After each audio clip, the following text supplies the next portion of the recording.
Hey, welcome back to the channel, guys. This is the daily roll-up for July 2nd of 2025. My name is Kagan Dunlap, and today we're going to be talking about a bunch of different stuff. We're going to be talking about Chinese robots playing sports. We're going to be talking about the last parting gift of a guy after he passed away. We're going to be talking about some of the jihadist activities in the Middle East, and we'll be talking about some stuff going on out in Somalia as well. Without further ado, let's get right into it.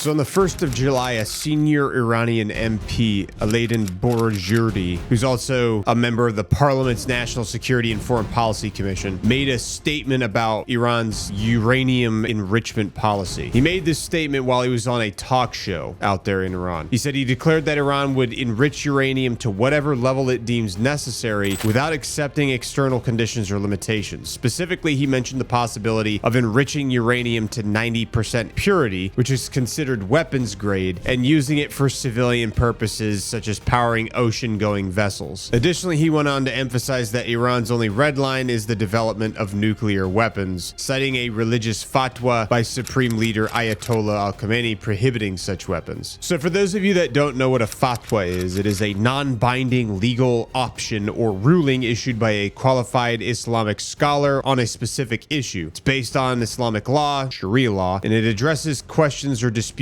often related to religious, social, or legal matters, and can cover topics from daily practices to complex ethical dilemmas. Fatwas are typically issued in response to a request and are grounded in interpretations of the Quran, Hadith, and other Islamic sources. In the context of Alaeddin Boroujerdi's statement, the fatwa referenced is one attributed to Iran's supreme leader, which prohibits the development of nuclear weapons, declaring them un-Islamic. This fatwa was cited as early as 2003, is often invoked by Iranian officials to assert that Iran's nuclear program is for peaceful purposes only. However, its legal weight is debated, as fatwas are not universally binding and can be reinterpreted or revised by other scholars or authorities. So on July 2nd of 2025, a military helicopter belonging to the African Union Support and Stabilization Mission in Somalia crash landed at the international airport in Mogadishu while they're in the process of attempting to land. Now, the helicopter, which departed from the U.S.-run Baladogle airfield in the lower Shabelle region, was carrying 8 people. The crash caused the helicopter to burst into flames, with witnesses reporting thick smoke and a loud blast. Now, upon crashing, emergency services quickly contained the fire, and then the rescue efforts were initiated by them. Now, as far as the reports on how many casualties there were, there's some confliction going on there. Most sources, including Reuters and the Somali National News Agency, indicate that it was unclear whether there were casualties yet. However, there is one source that's claiming at least 3 people lost their lives, though this has not been corroborated by other reports as of yet. The Somali Civil Aviation Authority confirmed that the incident happened and that investigations are underway to determine the cause of the crash, which still remains unclear. Despite the crash happening, the airport operations reportedly continued normally, though 600 meters of the runway were temporarily closed. Now, the African Union Support and Stabilization Mission in Somalia, also known as AUSSOM, has over 11,000 personnel inside of the organization. They support the Somali National Army in combating the Al-Qaeda affiliated Al-Shabaab insurgency in the region. Now, the helicopter was identified as belonging to the Ugandan contingent of AUSSOM, according to the BBC, though this detail has not been universally confirmed. This crash just highlights the ongoing challenges in Somalia's operations environment, because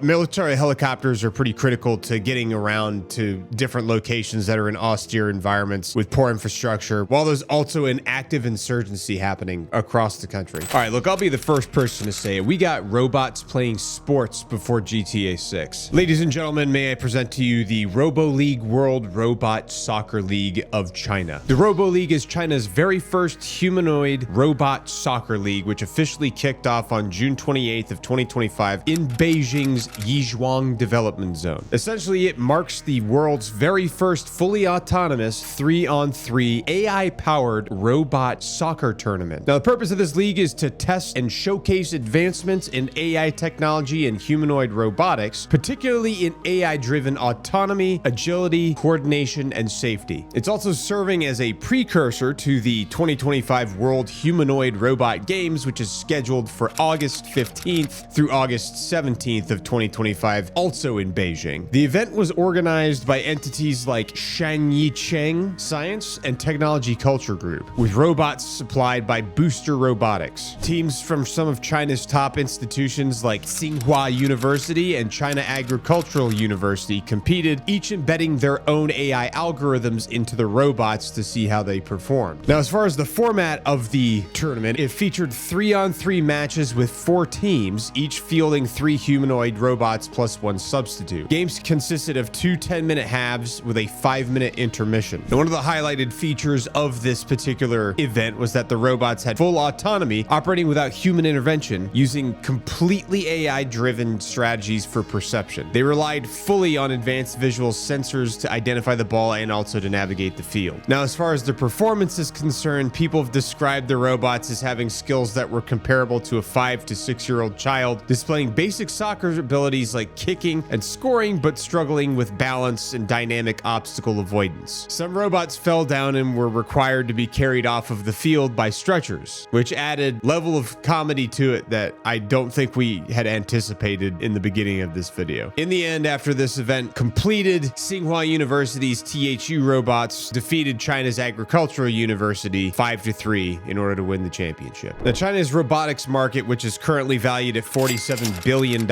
is projected to grow to $108 billion by 2028 with an annual growth rate of 23%. By 2050, China is expected to deploy 302.3 million humanoid robots, which is way past what the United States is projected to deploy, which is 77.7 million robots. And these are primarily for like repetitive tasks in factories and things like that. Now, obviously, as everybody knows out there, China's positioning itself as a global leader in robotics innovation, supported by a national plan in order to build a world-class humanoid robotics industry by 2027, and a $214 billion fund for AI and robotics startups. Now, in addition to these soccer games that were held, in May 2025, Guangzhou hosted a China Media Group World Robot Competition Mecha Fighting Series, which was the world's first humanoid robot kickboxing event, which featured Unitree Robotics G1 robots, which were controlled by human operators, so it's a little different than the soccer tournament that was controlled by AI, but they were able to demonstrate punches, kicks, and testing coordination and durability. And then in April 2025, Beijing held the world's first humanoid robot half marathon, with 21 robots competing alongside humans. Only 6 finished, with the fastest robot, Xianggang Ultra, completing the 13-mile race in 2 hours and 40 minutes. I think one of the coolest events that's coming up here probably is going to be the Engine AI Robot Free Combat Tournament that's being held in December of 2025, which is going to be held in Shenzhen, China, and is likely to promise more complex movements and larger scale robotic battles or fights. So here's a member of Hamas dropping mortars on a mortar tube that's wrapped in the Palestinian flag. One of the things I want people to pay close attention to when you see like videos like this is the fact that they're wearing civilian attire. Part of the reason why they wear civilian attire is because it's a